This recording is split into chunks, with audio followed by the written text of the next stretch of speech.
Hi, Freeze. I'm Batman.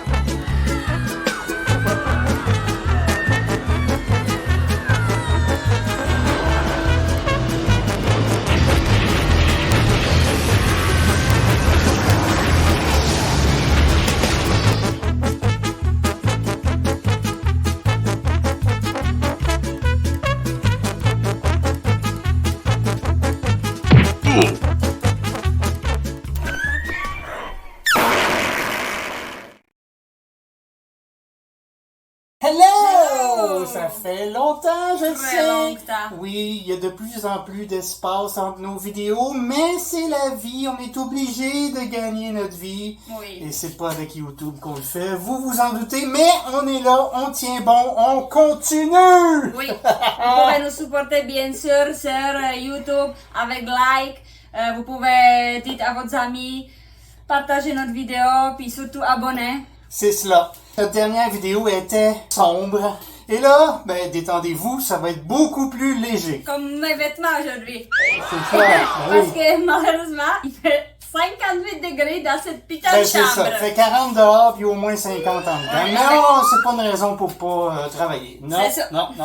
Et puis, ben, c'est un autre iceberg parce que on adore les icebergs. On adore. Mais cette fois, c'est différent. J'ai inventé un concept, c'est un trashberg. C'est une montagne de cochonneries. De marde, si on veut. Et c'est ce que j'appelle, j'ai pas trouvé d'équivalent français pour ça, des cash grabs. C'est-à-dire des tentatives, je dis bien tentatives, de faire de l'argent facile en exploitant des titres qui ont eu du succès. Alors ça inclut les suites, les remakes, les reboots, les requels et les imitations étrangères. Fait que je pense qu'on va avoir du fun. Ah oui. Bon, on va commencer la vidéo, mais pour commencer la vidéo, en cette chaleur intense, il faut qu'on boit quand même, hein? Parce que si on boit pas... Mais attention, hein, faut boire modérément. Mais hein? oui, mais oui, mais La oui. modération, c'est En la tout cas. clé. Je pense qu'il... Oh, j'ai fait ça avec moi! Oh, j'ai fait ça avec moi, mais c'est pas grave! Aujourd'hui, on a l'impression qu'Hollywood ne fait que des suites, des préquels, des remakes, des reboots, des requels, et c'est vrai, mais contrairement à ce qu'on pourrait croire, ben c'est pas nouveau. Ben non, depuis le début du cinéma, Hollywood a toujours tenté de réutiliser les mêmes recettes pour étirer la sauce. La même année qu'est sorti le fameux King Kong en 1933, le film était même pas fini. Ils ont déjà commencé à travailler sur la suite. Parfois, ben, ils s'en sortent pas trop mal, mais la plupart du temps, ils se plantent complètement. Et souvent de manière spectaculaire, comme mes choix pour cette vidéo, vous allez voir. Ouais. Niveau 1, des suites décevantes et des plagiats surprenants. S. Darko, l'héritage du sang. S. Darko n'est pas une vraie suite à Donnie Darko. C'est plutôt une autre aventure trop similaire à la première et complètement inutile qui arrive cette fois à Samantha. Ça, c'est la petite sœur adorable de Donnie dans le premier et c'est la même actrice. Samantha, exactement comme son frère Donnie, la nuit, elle est aux prises avec d'étranges cauchemars. Sauf qu'au lieu de rencontrer un personnage fantomatique, ben le fantôme creepy dans cette suite, c'est elle. Elle visite un jeune homme troublé. Comme dans l'original, il y a aussi un pédo. Il est aussi question de voyage temporel, de retour dans le temps et d'un sacrifice pour changer un destin tragique. Tous les éléments qui faisaient de l'original un film intéressant se trouvent dans ce film. Mélangé, inversé, permuté, recyclé. Du coup, ben, ça donne une sorte de clone tout déformé, confus, sans âme, d'une œuvre culte et puissante. On passe à Evan Almighty, ou Evan Tout-Puissant. Bruce Tout-Puissant, c'est une comédie de 2003 très sympathique dans laquelle le personnage de Bruce, un journaliste ambitieux mais malchanceux, se retrouve un beau jour avec tous les pouvoirs de Dieu. Parmi les personnages secondaires, il y avait Evan Baxter, le rival professionnel de Bruce. C'est sur lui que cette suite se concentre.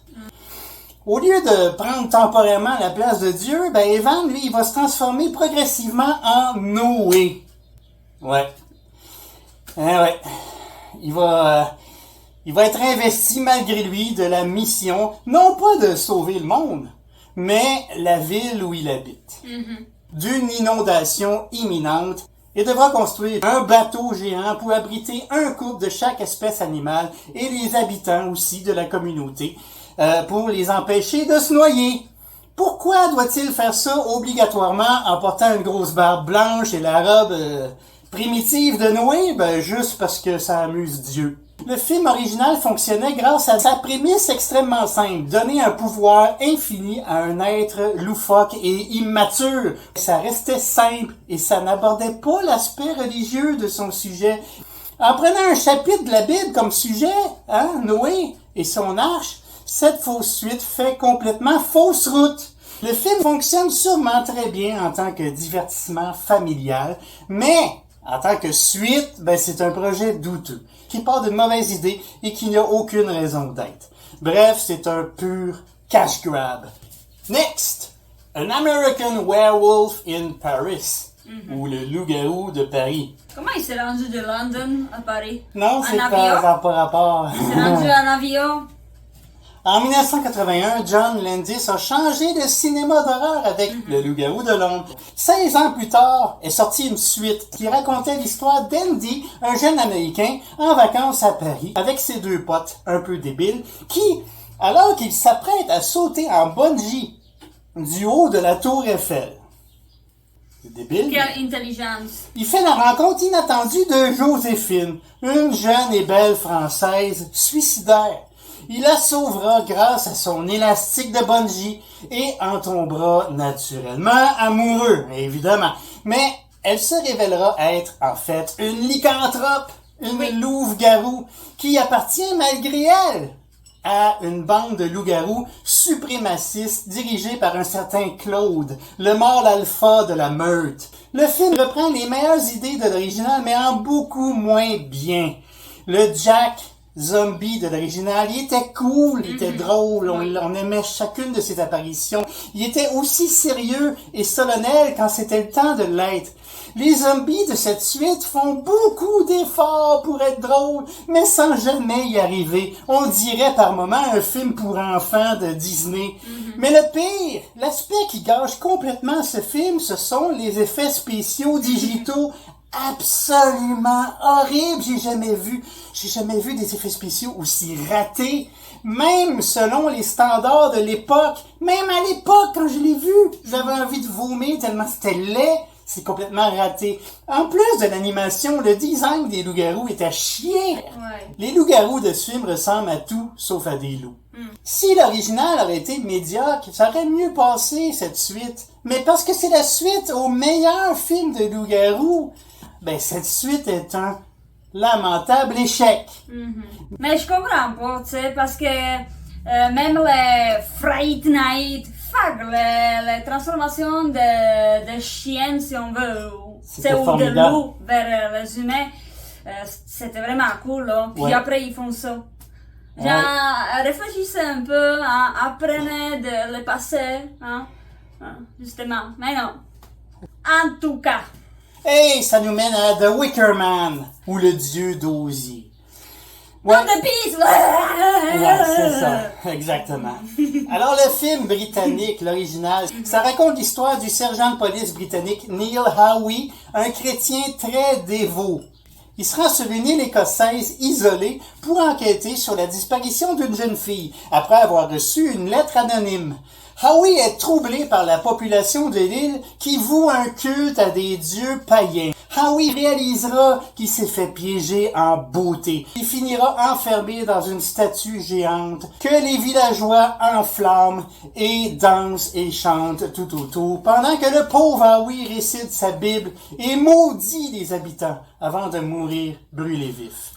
Mais le remake de 2006 met en scène le policier américain Edward Maylus, qui reçoit lui aussi une lettre, mais pas anonyme. Une lettre écrite par son ex-fiancé qui lui informe que sa fille, elle a disparu et le supplie de venir enquêter sur l'île où elles habitent. Maylus retrouve la jeune fille vivante et heureuse. Sa salope de mère a fait venir son ex sur l'île pour qu'il serve de sacrifice. Dans cette version, la secte est constituée presque uniquement de femmes. Les très rares hommes sont réduits à l'état d'esclaves. Le film original jouait sur les peurs de l'époque pour les religions païennes libertines. Mais ce remake n'a aucun but. Il n'y a rien pour justifier un désir de vengeance de la part de l'ex-fiancé sur le personnage de Maylus. C'est quoi ce nom, Maylus, hein? Mail.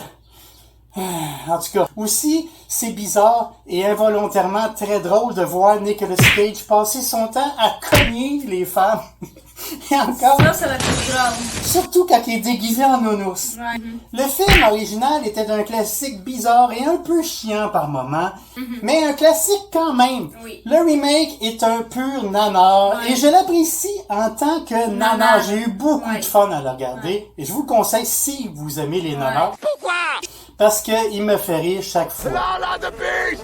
Not the beast!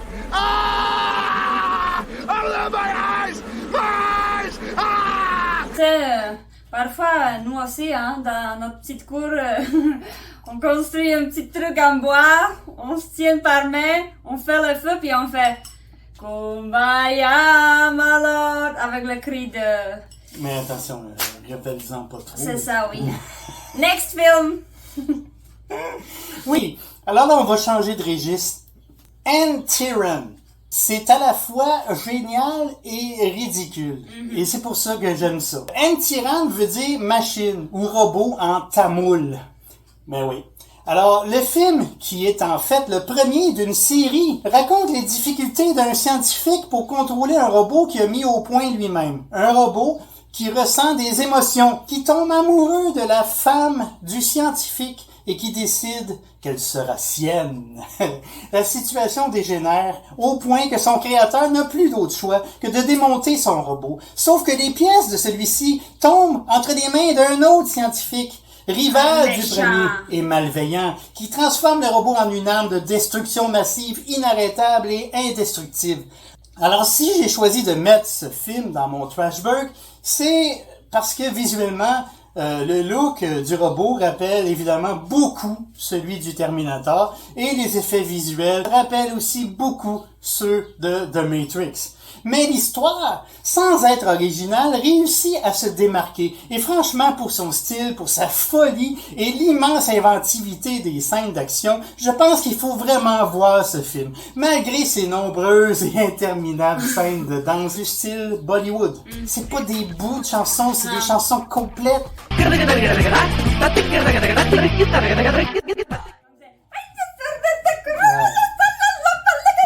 ராட்சசன் வேண்டாம் ரசிகன் வேண்டும் பெண்ணுள்ளம் உன்னை கெஞ்சிற்றேன்.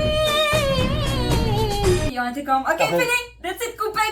Malgré tout, c'est un spectacle hautement jubilatoire, intense et complètement délirant et fou. J'adore. Et on va entrer dans le niveau 2 avec Superman 4, The Quest for Peace ou Superman 4, le face-à-face. Bien avant le Man of Steel de Zack Snyder ou le Superman de James Gunn, sorti tout récemment, il y avait le Superman de Richard Donner avec Christopher Reeve dans le rôle titre. Et il y a eu aussi, malheureusement, mais inévitablement, beaucoup trop de suites qui, comme toujours, ont été toutes plus mauvaises les unes que les autres, jusqu'à cette troisième suite qui atteint des sommets de nullité. Sur le papier, l'histoire de ce film faisait du sens.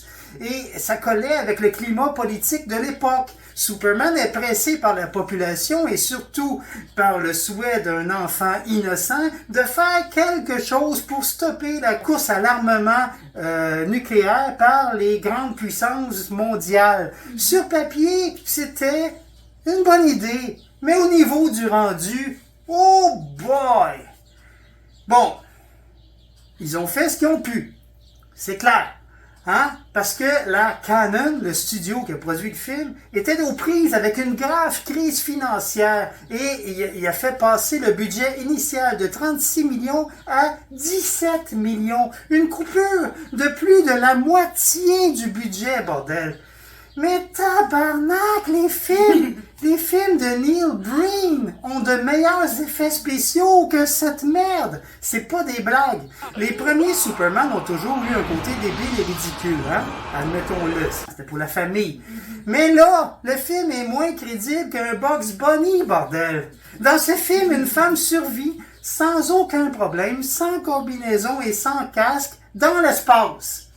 Superman reconstruit la muraille de Chine avec son regard, esti. Il attrape des missiles nucléaires avec un filet de pêche, esti, puis il les lance sur le soleil. Puis le combat final contre Nuclear Man. Oh my God! Mais, si vous nous connaissez un peu, vous savez, vous vous en doutez, j'adore ce film parce qu'il est un nanar de compétition. Si vous vous intéressez au nanar, vous devez regarder ça, Superman 4, vous allez passer un bon moment, surtout avec des amis, en piconnant. Mais avec modération. Ouais, c'est ça. Seulement avec modération. Mais, je sais pas, il faut que je dise que moi, j'ai jamais aimé Superman parce que c'est débile. C'est un mec qui enlève ses lunettes, puis il devient Superman, puis personne sait ce qui vraiment. Il dit, on te connaît pas, là. Hey! Dans une BD, ça fonctionne. Dans un film, ça fonctionne moins. J'ai regardé ça, c'est moi. Maintenant, je mets les lunettes. Plus moi! Mais c'est vrai. C'est plus moi! C'est vrai, on dirait une folle. Tabarnak! Mais sexy. Une folle sexy. On enchaîne avec Satan. En parlant de nanar. Ça, c'en est un irrésistible. Un plagiat turc de l'Exorciste qui, un an seulement après la sortie du vrai film L'Exorciste, reprend tel quel chaque scène du film culte. Plan par plan.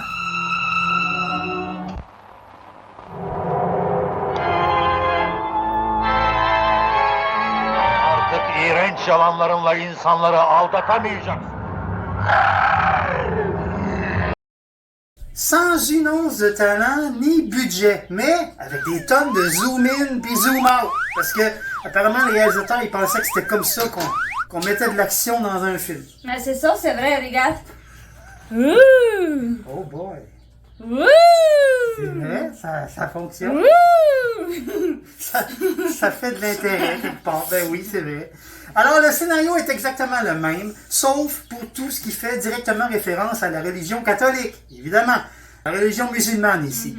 On ne voit jamais de crucifix et l'exorciste utilise, au lieu de l'eau bénite, de l'eau zamzam. Dans la religion islamique, c'est une eau magique venant du puits de la Kaaba en Arabie Saoudite.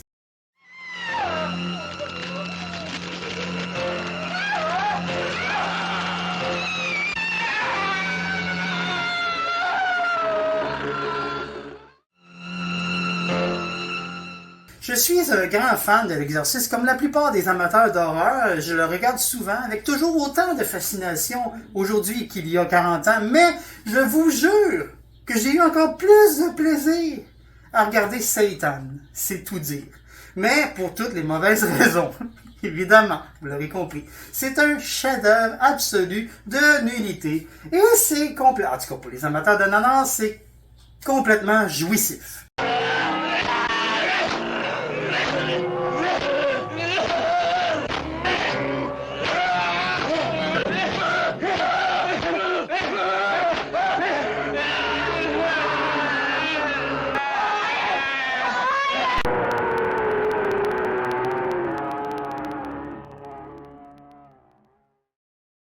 On va rester dans le thème avec un classique nanardesque, The Son of the Mask. Non, Non, c'est le meilleur! je déteste! En Je déteste 1996. Masque déjà! Ben, Je déteste le film Masque Mais déjà! non. Il est genre... mais t'es la seule à pas Je l'aimer, tout le monde. déteste Jim Carrey dans cette Tout situation le monde débile. aime, tout le monde aime le masque. En 1996, New Line a décidé de faire une suite à The Mask, son chef-d'œuvre qui mettait en scène l'irremplaçable Jim Carrey. Chuck Russell, le réalisateur du premier film, était prêt à revenir diriger la suite. Mais le studio offre à Jim Carrey pas moins de 10 millions pour qu'il reprenne son rôle de Stanley Ipkiss. Mais vous savez quoi? Carrey a refusé 10 millions parce que pour lui, reprendre l'un de ses rôles, ça représente aucun challenge et ça n'a aucun intérêt. Franchement, j'admire ce type. Oui. Le projet a été annulé. Pas de Jim Carrey, pas de Mask 2. C'est logique, hein? Parce que engager un autre acteur que lui pour incarner le personnage, ce serait l'idée la plus stupide au monde. Ah oui, ah évidemment. oui. Pourtant, Pourtant. 10 ans plus tard, en 2005, la New Line a produit finalement une suite au Masque. C'était inévitable, on va dire. Et elle a choisi l'humoriste Jamie Kennedy. Alors, le film original se terminait, si on se rappelle bien, par Milo, l'adorable Pitou de Stanley, qui récupérait le masque jeté à la rivière. Dans ce film, on voit bien un Pitou récupérer le masque au début. Mais, ce qu'on apprendra un peu plus tard, c'est que ce chien, exactement semblable à Milo, n'est pas Milo, mais Otis, le chien du nouveau héros. Déjà, au tout début du film, on comprend que ça va être complètement foireux. Le masque est ensuite retrouvé par le maître du chien, un cartooniste et un gros loser qui vit dans la peur perpétuelle que sa fiancée engendre un bébé, sans oser le lui dire parce qu'il est loser. Il aime le masque et décide de le porter pour se rendre à son party d'Halloween de bureau, au studio d'animation pour lequel il travaille. Ce qui, on le sait bien, le transformera en The Mask, mais une version ultra cheap et cringe. Kennedy, même s'il était parfait, à mon avis, dans le rôle du geek Randy dans Scream, il est absolument pas un acteur physique comme Jim Carrey. Quand il joue Tim Avery, il est déjà pas génial, mais quand il joue The Mask, oh boy, c'est embarrassant. Il arrive à peine à parler tant son visage est figé dans ses prothèses de caoutchouc. Quant au numéro musical, quelqu'un a pensé que pour succéder au délire de swing inoubliable de Jim Carrey, ce serait une bonne idée de faire chanter Jamie Kennedy le classique rétro de Frankie Valli, Can't Take My Eyes Off of You, un tube romantique. Mais dans tous les styles musicaux. Alors que Kennedy n'en maîtrise aucun.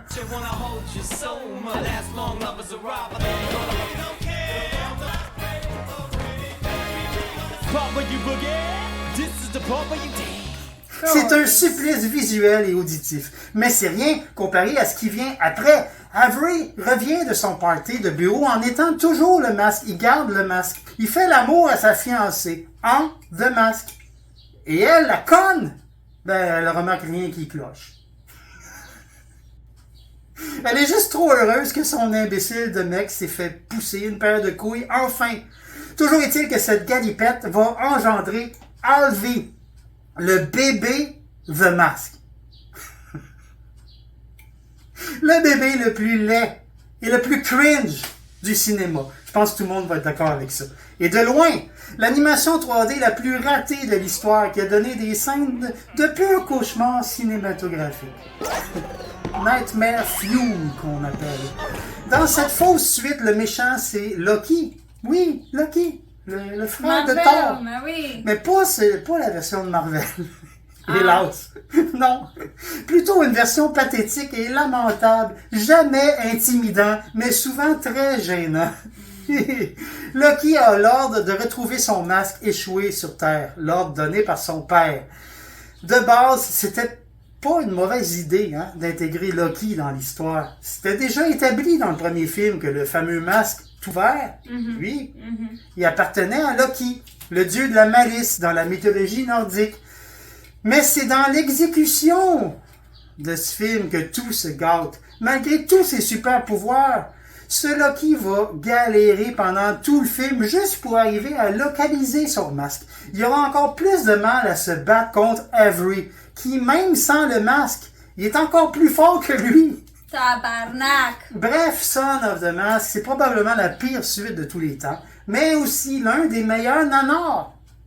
Et si vous appréciez les nanars, encore une fois, vous devez le voir. Je vous l'ordonne.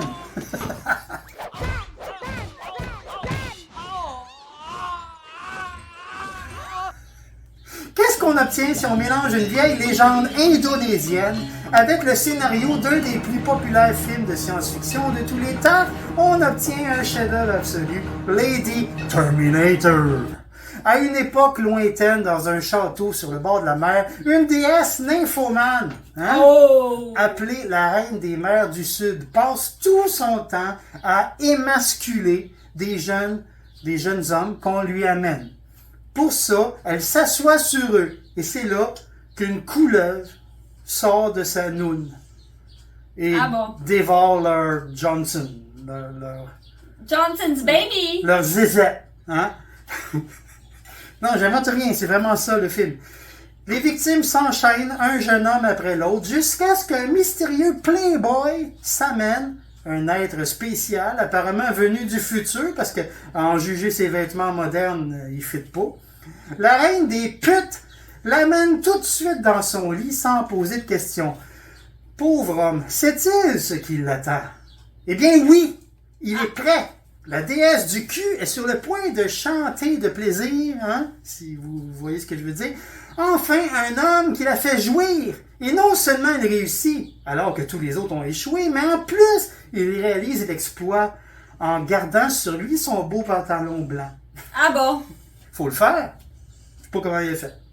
Bon. Mais l'inconnu profite de cette diversion, hein, pendant qu'elle jouit, pour saisir fermement la couleuvre qui sort de sa chatte et, en un simple tour de passe-passe, la transforme en une dague toute crochue. La madame est pas contente. Non. Elle est contrariée, la cochonne, et sur un ton méchant, elle prononce une malédiction pour maudire la future arrière-petite-fille du dude en pantalon blanc, afin de se venger. C'est ça, ça c'est juste l'intro du film. 3 générations plus tard, nous découvrons la jolie Tanya, une jeune anthropologue qui enquête justement sur la légende de la Reine des Mers du Sud, ce qui la conduira dans la mer du Sud. Hein? C'est logique. À l'endroit où se trouvait son château, qui est maintenant sous la mer. Ça aussi, c'est logique. Vêtue de son bikini noir, Tanya plonge au fond de la mer et se retrouve inexplicablement ligotée sur un lit bien au sec. Ouais. Ah bon? Les jambes écartées. Tandis qu'une couleuvre s'approche et pénètre à l'intérieur de Tanya, en passant par son... Vagina! C'est ça. Au travers de son bikini. Dans ce film, les vêtements sont pas tels qu'on les connaît. Quand Tanya ressort de l'eau, elle porte désormais un monokini blanc parce qu'elle est topless. Oh! Elle est possédée par la reine des salopes. Oui. Elle commence à séduire tous les hommes qui croisent son chemin alors qu'elle est sur la piste de la descendante du monsieur en blanc du début. Tanya est maintenant une Termina bitch en furie.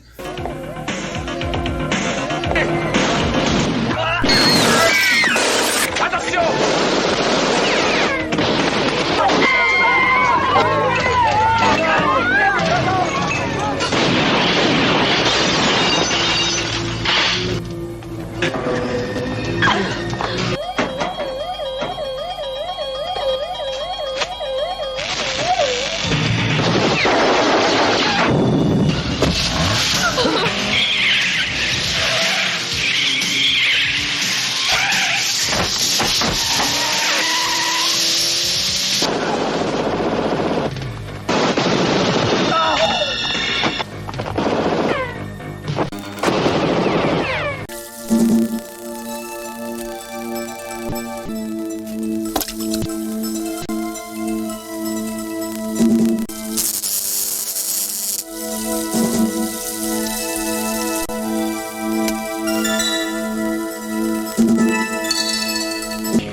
passe?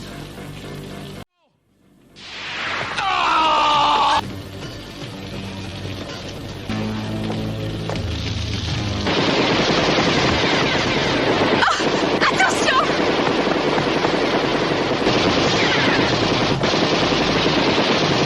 Crève, espèce de chienne!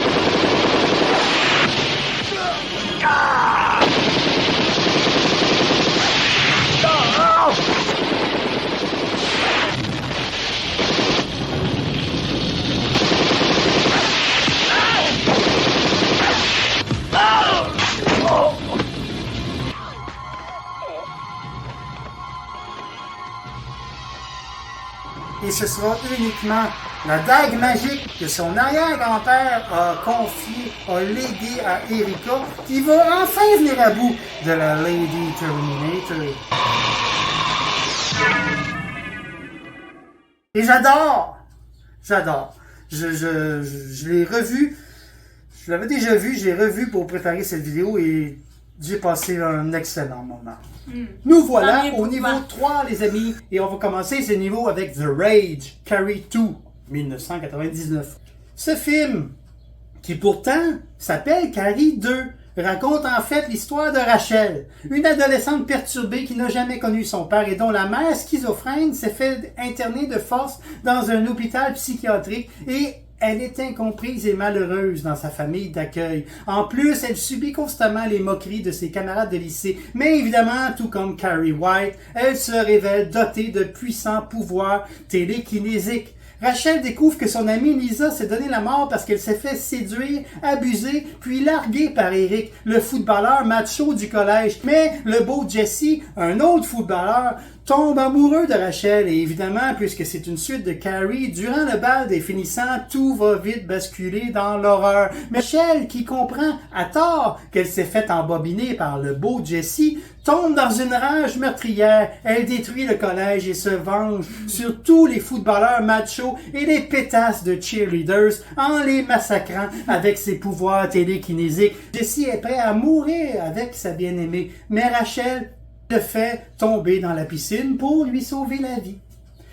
On pense d'abord qu'on a affaire à un remake embarrassant de Carrie, mais il s'agit aussi bel et bien d'une suite. Parce que la prof Sue Snell, la seule personne qui était proche de Carrie dans l'original et qui a survécu, enquête sur Rachel et découvre que le père de Rachel se nommait Ralph White. C'était aussi le père de Carrie White. C'est ça. Alors, les pouvoirs télékinésiques viennent de lui. Quant à Sue Snell, qui n'avait pas réussi à empêcher les événements dramatiques du premier film, si vous vous demandez si cette fois, elle arrivera à temps pour sauver le monde, ben non!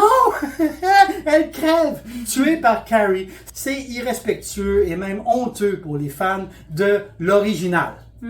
Voilà. Ouais. On poursuit avec Halloween 5.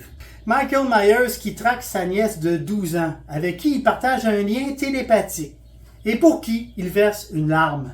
Je parlerai pas de son masque qui est une abomination. Je déteste ce film. Halloween 5 est le pire de tout. Mais en fait, toutes les 5e suites de beaucoup de franchises sont tout aussi minables, comme Freddy 5. Un Freddy avec une face de sorcière utilise les rêves d'un fœtus pour revenir et hanter les rêves d'encore plus d'ados débiles. Vendredi 13, chapitre 5, un faux Jason qui est en fait le père d'un gros débile dont on se crisse complètement. Chucky 5, ce film qui raconte les déboires de Glenn, la poupée ado rejeton de Chucky et Tiffany, confus quant à son genre, incompris et mal aimé, et qui rêve de devenir acteur, est peut-être une comédie qui fait jamais rire ou un mélodrame ridicule, mais c'est absolument pas un film d'horreur. Et voilà, c'était la malédiction des 5 dans les franchises. On passe maintenant à The Texas Chainsaw Massacre 4. Next Generation, ou Massacre à la tronçonneuse 4, nouvelle génération. Pas du tout une suite, mais plutôt un reboot délirant et nanardesque de Massacre à la tronçonneuse. Pourtant écrite et réalisée par l'un des créateurs de l'original, mais qui fait du pauvre Leatherface une drag queen pleurnicheuse et pathétique et insupportable. Et elle fait de la famille Sawyer des extraterrestres chargé par les Illuminati de répandre la terreur sur Terre, mais qui échouent parce qu'ils sont trop cons. Un film tellement mauvais et embarrassant que les agents de Matthew McConaughey et Renée Zellweger ont tenté d'en empêcher la distribution, mais sans succès. Heureusement pour moi et les amateurs de nanar. On poursuit avec un autre quatrième film, Jaws 4, The Revenge. Jaws 4 fait logiquement suite à Jaws 2, puisqu'il ignore les événements du 3. Et on retrouve Ellen Brody, la femme de Martin Brody, le chef de police dans l'original. Dans ce film, on apprend qu'il est mort depuis quelques années d'une crise cardiaque. Mais pour Ellen, sa mort est reliée d'une manière ou d'une autre au requin. Elle a dit il a crise cardiaque à cause de C'est requin. ça. Hélène vit toujours à Amity auprès de son plus jeune fils Sean et de sa fiancée. Mais quand Sean se fait bouffer par un grand requin blanc, c'est la confirmation pour Hélène que sa famille est maudite et qu'un troisième requin traque sa famille par vengeance parce que le paternel a tué l'un des leurs. Le fils aîné d'Hélène, aussi le grand frère de Sean, Michael, travaille comme biologiste marin aux Bahamas, situé à des milliers de kilomètres d'Amity. Mais quelques jours plus tard, Michael et ses collègues découvrent la présence d'un grand requin blanc, le même qui a tué son frère. Il l'a suivi jusqu'aux Bahamas pour avoir sa peau, c'est assez fort, et Hélène sait que c'est le même animal parce qu'elle a un lien télépathique avec le requin. Oui. C'est ça. Hélène décide de partir en bateau toute seule et sans aucune arme pour le tuer et sauver sa famille. Hélène fonce avec le bateau droit sur l'animal, ce qui provoque sans aucune hostie de raison une explosion. Le scénario de ce film n'a absolument aucun sens. L'idée que les requins s'en prennent personnellement à la famille jusqu'à les traquer partout dans le monde, c'est ridicule. Mais le lien télépathique qu'Hélène partage avec le requin vengeur est la touche surnaturelle qui fait basculer ce film directement dans la catégorie nanar.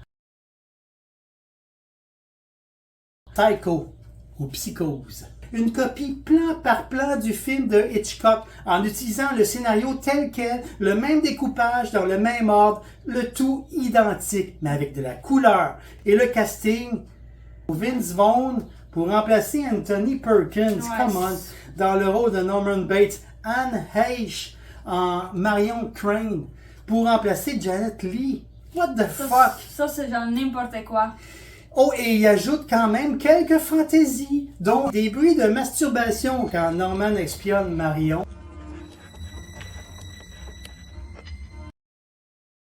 Hey, c'est des ajouts essentiels. Hein? C'est dégueulasse. Des plans de nuages pendant le meurtre de la douche. Qu'est-ce que ça fait là? Personne ne le sait.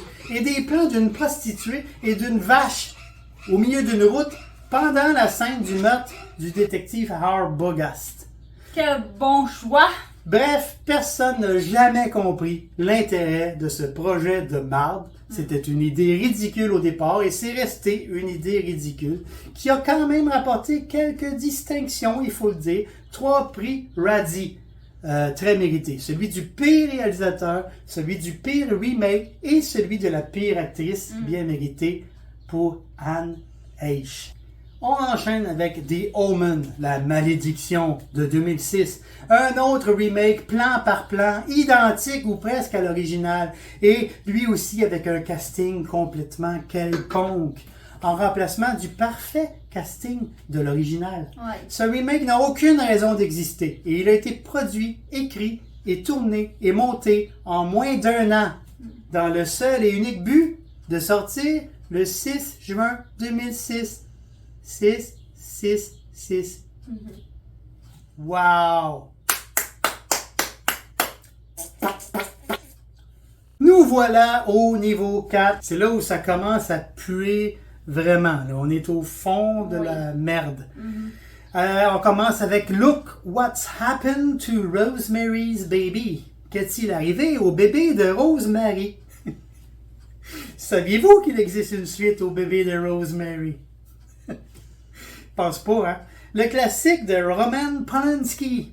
Un téléfilm sorti 8 ans après l'original. Ce téléfilm commence avec Rosemary qui n'est bien sûr plus interprétée par Mia Farrow, hein, mais par une actrice de téléfilm inconnue, qui reprend son fils Adrian et s'enfuit avec lui loin de la secte satanique responsable de sa naissance. Mais Adrian est ensuite repris à Rosemary par une fausse prostituée, membre de la secte, et qui l'élèvera comme sa nouvelle mère. On retrouve ensuite Adrian 20 ans plus tard, alors qu'il est en proie à des cauchemars étranges et lutte contre des pulsions violentes. Après de terribles longueurs durant lesquelles il se passe absolument rien, les membres de la secte invoquent Satan en chantant et Adrian devient possédé et il est sur le point d'envoûter tout le jeune public par le rock, la musique du diable. Adrian se réveille dans un hôpital en compagnie d'une belle infirmière qui est elle aussi une sataniste undercover. Et elle l'amène à un motel, le drogue et le viol. Ah bon? Et elle met au monde le petit-fils de Rosemary, qui sera peut-être l'antéchrist, comme Adrian était pourtant censé l'être. Tout le film a servi strictement à rien, à part produire une autre naissance. C'est débile. Une tentative pathétique et complètement ratée de profiter d'un film célèbre. On va continuer avec pire. The Exorcist 2. The Heretic. Regan, la possédée de l'original, est confiée aux bons soins de la psy Jean Toskin. La doc est persuadée qu'en dépit de son bien-être apparent, Regan est traumatisée par la possession qu'elle a subie 4 ans plus tôt, mais qu'elle a tout refoulé pour se protéger. Au même moment, Philippe Lamont, un prêtre en train de perdre la foi, reçoit l'ordre d'un évêque d'enquêter sur les circonstances ayant mené à la mort du père Marin, l'exorciste de l'original. Le prêtre Lamont revient à la rencontre de la doc Toskin au moment exact où la doc s'apprête à faire régresser Regan jusqu'à l'exorcisme. Elle se synchronise à la fréquence cérébrale de Regan. La Regan possédée du passé s'amuse à tripoter la doc du présent. Tout comme semble le faire bizarrement la Regan du présent. Suite à cette étrange expérience, le prêtre Lamont est persuadé que le démon Pazuzu est toujours en elle. Après avoir voyagé en rêve dans le corps de sauterelle de Pazuzu, le père Lamont décide de se rendre lui-même en Afrique afin d'apprendre comment vaincre Pazuzu et libérer Regan une fois pour toutes de son emprise. Le père Lamont et Regan se rendent ensuite en avion à la maison de l'exorcisme pour je sais pas quoi au juste. Une fois dans la maison, Lamont est séduit par Pazuzu, qui a pris l'apparence de Regan, une jeune fille de 17 ans, et se jette sur l'adolescente en gémissant et en grognant.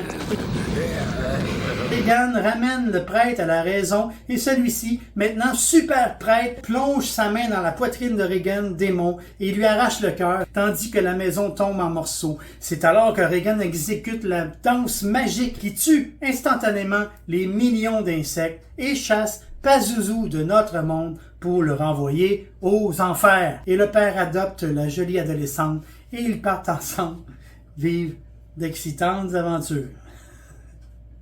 En gros, c'est n'importe quoi, puis c'est ça. Question. What the fuck is this film?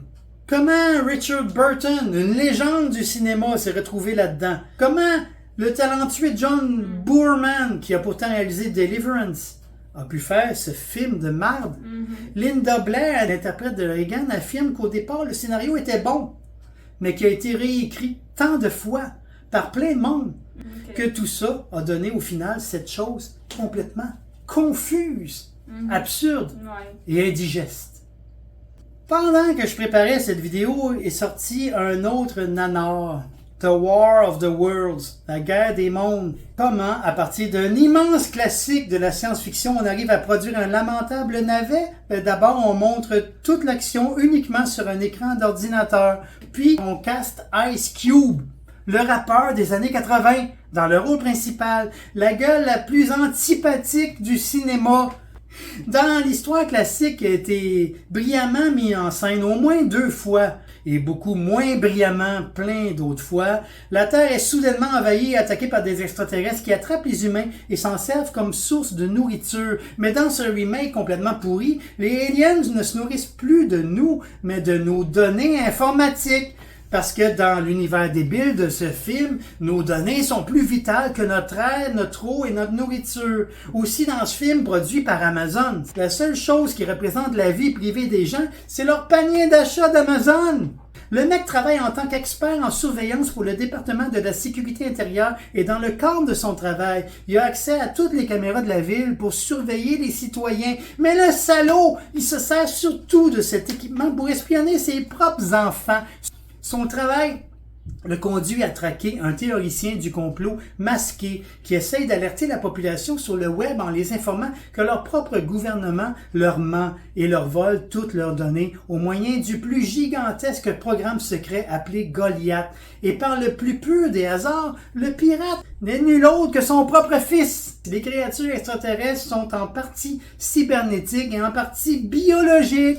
Et la fille du héros, qui est par hasard une brillante scientifique biomédicale, c'est pratique, elle utilisera un virus de son invention pour tuer les envahisseurs pour de bon. Pour injecter le virus bio-informatique, Ice Cube doit se servir d'une clé USB et se rendre physiquement à l'endroit où se trouve le super serveur Goliath. Il se trouve que le petit ami de sa fille est un livreur pour Amazon, comprenez-vous? Et il va lui livrer la précieuse clé au moyen d'un des drones d'Amazon.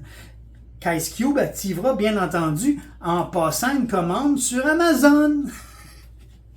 Hurrah! Amazon et Ice Cube réussissent à sauver le monde. Maintenant transformé en héros par l'amour de ses enfants, il cessera d'espionner les pauvres citoyens américains et commencera à surveiller le méchant gouvernement en faisant équipe avec son fils. Ce remake de merde est une immense pub pour Amazon. Le scénario est complètement ridicule, rempli des pires clichés de films d'action américains. L'excuse du concept film dans l'écran ne réussit pas à masquer le manque de budget du film. Le personnage d'Ice Cube est juste un gros con minable auquel on ne s'attache pas du tout. Le journal britannique Telegraph a écrit dans sa critique du film qu'on voit beaucoup trop Ice Cube fixer son écran en ayant l'air d'avoir un problème digestif urgent. Ce remake de merde a été fait au début du COVID. Ça veut dire que c'est tellement pourri qu'Amazon a hésité pendant 5 ans avant de se décider à le mettre sur sa plateforme. Et encore, ils l'ont fait très discrètement, sans faire aucune publicité, en espérant presque que personne ne le voit. Et franchement, j'ai vu le film et je les comprends. Mais le trailer est honnête. Il dit, c'est pire que ce que vous pensez. Le dernier et le pire, à notre avis, mais c'est une question d'opinion, Joker Folie à 2. On va être honnête avec nous-mêmes et on va terminer ce Trashberg puant avec ce qui est pour nous la pire suite de tous les temps. Oui. Joker Folie à 2. On a déjà parlé de cette merde dans une précédente vidéo, mais come on n'avait pas le choix de lui laisser une place dans ce iceberg. Le premier Joker de Todd Phillips nous avait touché en plein cœur, il nous a remué, il nous a émus. Je comprends que ce film a causé une influence dangereuse et malsaine chez une certaine partie de la population américaine. Je sais que la suite est censée être la réponse de Phillips à un public qui, selon lui, n'a rien compris à son film, mais ça change rien au fait qu'avec cette suite, il a trahi son personnage, il a trahi son arc narratif qu'il a vécu dans le film original. Arthur, que ça plaise ou non à son créateur et au public, s'était épanoui à la fin. Et oui, c'est en devenant et en assumant sa nature criminelle qu'il a vécu cette transfiguration. Phillips renie cette métamorphose en faisant régresser son personnage, en le rendant encore plus misérable qu'il était dans l'original. Dans cette suite, Fleck est constamment humilié, manipulé, par l'horrible personnage de la fausse Harley Quinn qu'on déteste. J'ai jamais vu un créateur chier sur son personnage et sur son public comme l'a fait Todd Phillips avec cette suite. Je sais qu'il y a des gens qui l'ont apprécié, dont Tarantino. C'est parfait comme ça.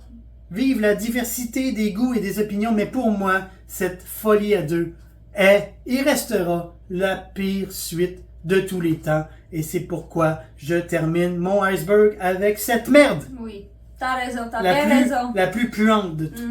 Mais oui, mais c'est vrai, c'était vraiment... Tu peux... Bon, en tout cas, on a assez parlé. C'est une honte, c'est une insulte, c'est une trahison. Voilà, on se calme. Oui. Alors, j'espère que vous avez apprécié ce Trashberg. Je pense que j'ai vraiment inventé un mot. Oui. Likez, partagez. Puis, Abonnez. restez fidèles, on apprécie beaucoup Oui. votre fidélité. Vous n'êtes pas nombreux, mais vous êtes précieux. Oui. Alors, d'ici notre prochaine vidéo, eh ben, restez creepy!